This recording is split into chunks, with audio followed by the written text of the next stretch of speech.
Welcome to That One Time in Business with me, your host, Casey Renee, a creative director and brand strategist who has 1,000,001 stories and lessons to share.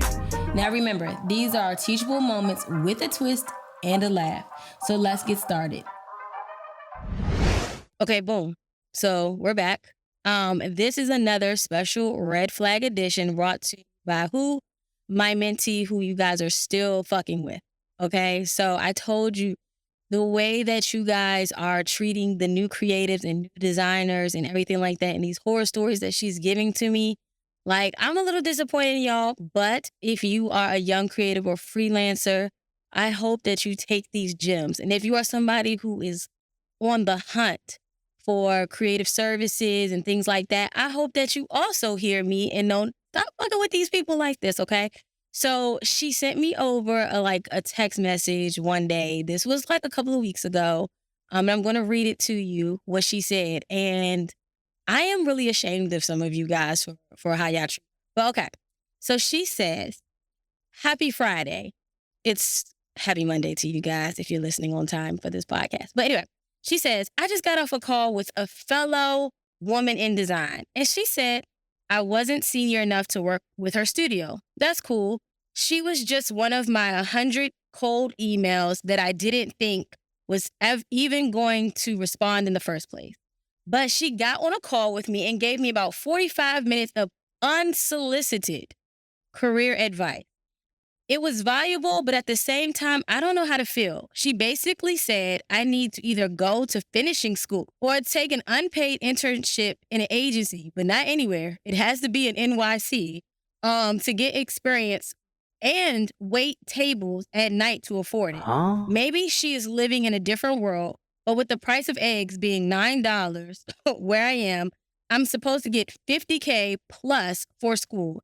And I'm making $50 an hour on average freelancing, and I can afford to live. Why would I choose to struggle just for the sake of working with big names? Bro, you tripping. My ancestors, okay, she's really dramatic, y'all. So just some parts of this, y'all just gonna have to because I love her, but she is dramatic.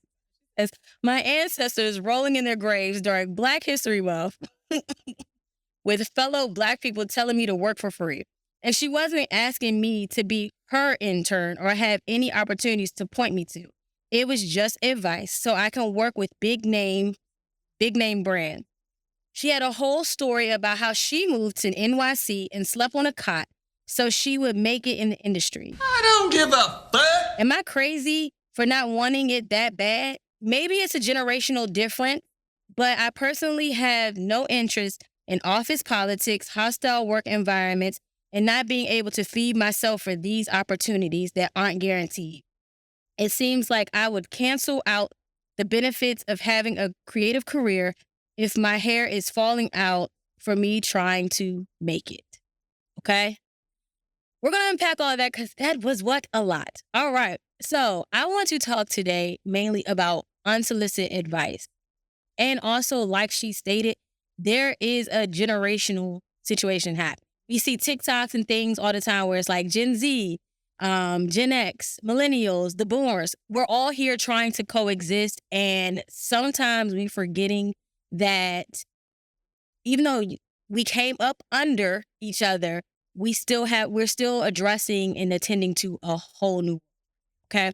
So let's start off with how the unsolicited career advice. Ladies and gentlemen, we do have to stop doing this because, like I just said, we are not in the same times. Also, I don't know if people understand the creative climate right now. We have a lot of pressure on it. It feels as though we're already up against the machine. We're doing these things. We're trying to maintain. We're trying to remain creative. We want to feel like the kids who used to color at school. We're trying to keep that mentality. We do not want everything to be so business, okay? We're creatives. We tinker different. I say that all the time. We just tinker different than everybody else. So when you have unsolicited advice, especially when you don't know what somebody's going through, you don't know anybody's financial situation, you don't know their upbringing, I think that's the boomers and even I'm going to mainly just give it to the boomers. I think that's the landscape that they're used to. But you hinder relationships that you could potentially have. So you think, okay, I'm giving a helping hand, just giving my advice. You're hurting people. You could be hurting somebody's feelings. People already feel down, mental health, depression, things like that, especially in creative space that a lot of people don't talk about, is happening. So that type of advice we have to really, really be careful about, okay? But then besides that, she said that she needs to go back to, she has a degree. She has a college degree in design, or take unpaid internships in NYC. I don't know why she made NYC, how NYC was like, this is where we're at. Like, good design doesn't happen everywhere else. But I guess I get kind of where she was coming from, because when I left grad school, when I went to Savannah College of Art and Design, I did look towards NYC for a lot of things. I think that's just kind of a stereotype. I think that might have been the Mad Men era of it all, where we were just like, to the Big Apple. Like, people couldn't design anywhere else. So I digress on that part. But I don't like how she said it still could be unpaid. So I have gotten into it a few times in a few Facebook groups about unpaid internships. Do I think they should exist? Yes. I do believe in unpaid internships. Some people are like, nah, pay the people. Time the fuck out. Everybody time out. I got into it on a Facebook group with this one girl, and I'm going to post a receipt in the stories when I post this. She literally argued me down, like, just pay people. And I'm like, well, I personally stand on the hill of, when you're a smaller agency, I'm a smaller agency, but I make moves. I've worked with celebrity clients. I've worked with big brands. I have done all those things. So my internships do, however, look different than like a Google's internship or somebody else. When I was growing up, I'm 35. I'm 36, but when I was getting my start, we used to hear about the internships like, oh, you got to run and get coffee. Like, that was the thing. Like, what you were seeing in movies is what people was actually telling you. Like, oh, I was like, well, what you do on your internship? Oh, I got them coffee. I got them lunch. I sat in a meeting. I took notes, things like that. Which, fine. I'm not saying that you couldn't learn from that. Clearly, people were learning because they were still securing jobs in those positions, right? But me, for my agency, I feel as though you're going to be more hands-on with the internship. You're going to actually hear me on these calls with clients. I might need you to prep some of the files. I'm not about that. I don't even drink fucking coffee. You ain't got to worry about that. You know what I'm saying? But I feel like with small businesses, there's more chance for you to be a lot more hands.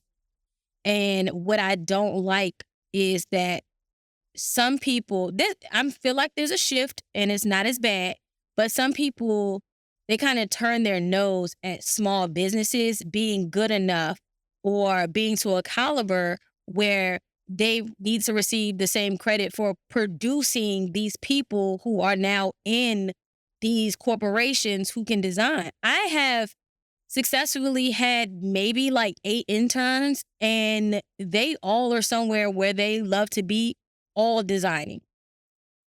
I have very strict rules when you intern with me. When this is done, if you need, it's a two-way street. So sometimes instead of me saying like, I need you to do this for a client, I might be like, hey, did you ever do your logo? Like, let's get your logo going. And then I'll edit it. But by the time you're done interning with me, either you need to be about to be in somebody's job, or you need to be about to be on track to be my biggest competitor.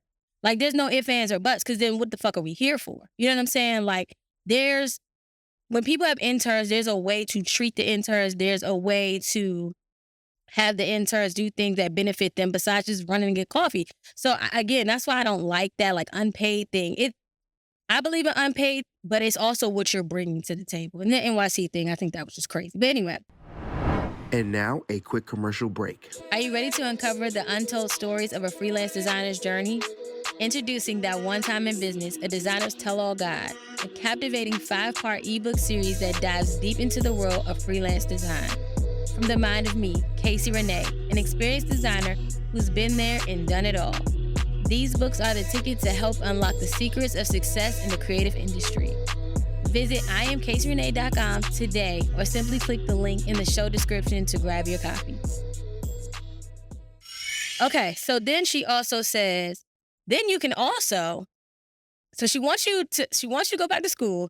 She wants you to work at NYC where we know inflation is high as giraffe puss at this point. Um, and then she says, and then you need to wait tables at night to afford it because you know the shit is expensive. So you want me to go back to design school, intern for free, and then wait table. Hell to the no, no. Listen. Cool, ma'am. You have all. She got all the answers, Sway. She has it all. She has it all figured out. Anyway, so after that, my intern, she says, yeah, she has to be living in a different world because school, freelancing, and all that other stuff. So I felt bad for her because this is the same situation. It's when we got out of college, we used to apply for jobs, right? We used to apply for design jobs and they'd be like, we want you to have like 16 years of experience. Like, motherfucker, I just got the fuck out of school. Like, what? Like, I just got out of school. So you had to deal with that. And I came out of school in 2007. Yeah, 8. Yeah, 8. So I'm like, okay, you wanted me to have 16 years. So bet I'm supposed to start working when I was 4. Let's get it. You know what I'm saying? Like, that doesn't make sense. But you would think it would have changed. It hasn't really changed. Now all they're asking is, okay, we want the years of experience. And then on top of that, I want you to go ahead and design something for us to make sure that you can do it. And then if we don't like you, we're going to go ahead and probably use your shit. You cannot tell me that these new jobs, when they ask you to do these like test projects, are not using your shit. I don't care. She told me that's another edition that we'll have. But she told me how she had to do a test project for a client. And I said, watermark it down to the ground. Watermark it. Your name big as day, like a headliner, like a marquee. Because what's not going to happen is if they say, yeah, no, we're good off you, then next thing you know, somebody who didn't feel like doing their fucking work that day is going to turn around and use your shit. Because, again, you just can't tell me that's not happening. But, okay, we're going to let y'all rock. So that was one of the problems that she goes through. And I remember that, like, trying to think that somebody's supposed to have experience right off the back is just, that's just asinine. But, okay. So then she says that she felt bad because she didn't want it that. And this is why creatives need to sometimes put their computers down and put things. Because what happens is when we feel like we can't create, we start to feel stuck and trapped. And then a lot of creatives, from what I know, I went to an art school. I felt very with my people when I went to art school. But we have these moments where we just want to do what we want to do. The business side, that's cool. These extra things, like even in college, it's like, oh, I got to take a math course. I got to take this course. Like, I just want to take the art courses. I just want to, take the things that make me create. So when you feel like, okay, I want to create, and people look in at you and then they're like, okay, well, you must not want it that bad. Me wanting to just create should show you that I want it that bad. But everything that's going on in life makes you feel like you have to go over and above to do what you love to do, And I had a really serious conversation with her. And I think I said this on the last Red Flags episode, that freelancing and entrepreneurship is not for everybody. We need people to do and have the 9-to-5s. Like, we need that because you ultimately need somebody to work for you. And there's nothing wrong with that. If you go in a job from freelancing, that's cool. If you come out to freelance, that's cool. Whatever works for you, because it's also a mind fuck. You have to be mentally prepared either way.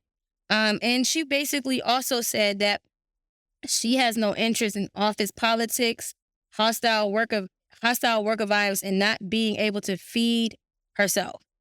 These are things this is why I know she's a boomer. I just know she's a boomer because it kind of sounds like the conversation like my parents used to kind of get. And I also feel like, I don't know if a lot of people remember, this is showing my age, but I would my parents would come home from work and then they would like generally express like work, like talk about work. It was like it was more than a simple, hey, how was work? Work was cool. No, it was like they were diving into it like X, Y, Z, Z, Z, Z, Z, like going into it. That's not how people want to operate nowadays. People want to go to work, come home, how was work? It was cool. Next, what we about to talk about? What's going on this weekend? Like they want to disengage from work. You know what I'm saying? But that's also if you're also lucky enough that you don't have to take the shit home with you, because that's a whole nother song and dance. But people generally want to go to work, come home, and be home, or log off from their office, close their computer, and go into the next room and do what they're going to do. So the fact that she's already scared of this headspace, imagine knowing that you have a passion and you're nervous already, like, dang, in my passion, it's going to come with X, Y, and Z. Like, that's already a hard pill to swallow.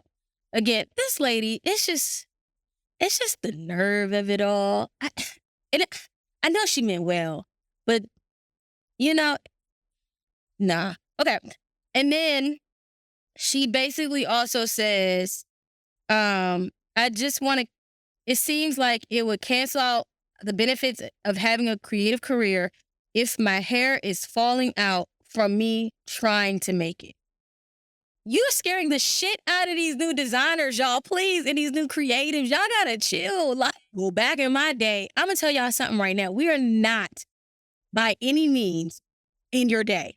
We are not here. We are struggling mental problems. We are struggling inflation.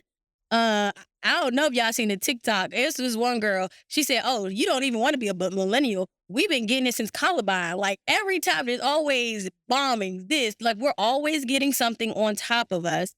Then on top of that, you have this unsolicited advice. You're trying to decide, hey, do I want to start a family? Like you're just trying to figure out the ways of the world. And then to just add this on it, I feel like the best advice that I could have given her was to really maybe turn this creative career that you want into just a passion or just a hobby. And I say that because I never want somebody to stop loving being creative. Like I've been there. I've been where like young, like I don't have a passion for it because somebody has ruined that for me. So that comes with a conversation of, well, what else are you good at? What else could you potentially see yourself doing? Because you don't want to take away a God-given talent from somebody like that.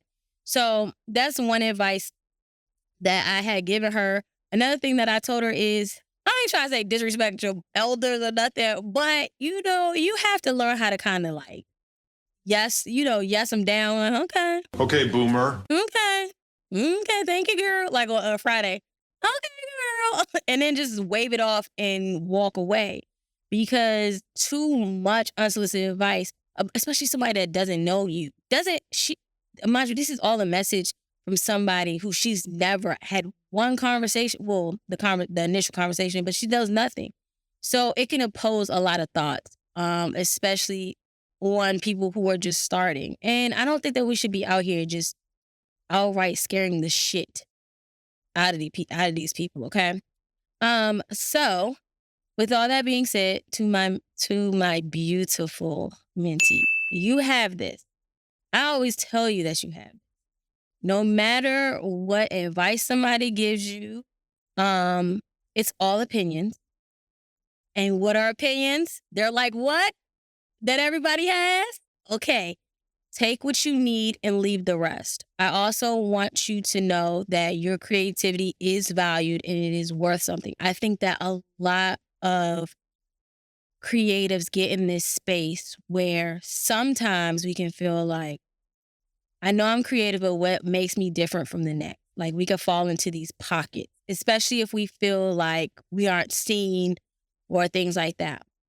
Your creativity is beautiful, it is worthy, and it will find the right person to display it. And I say that to her, and I say that to all new designers and creatives out there. Like, you will find your lane, and you ride it, and you'll be great. And to the lady who gave her that unsolicited advice, shut your stupid ass up. You got to shut the fuck up.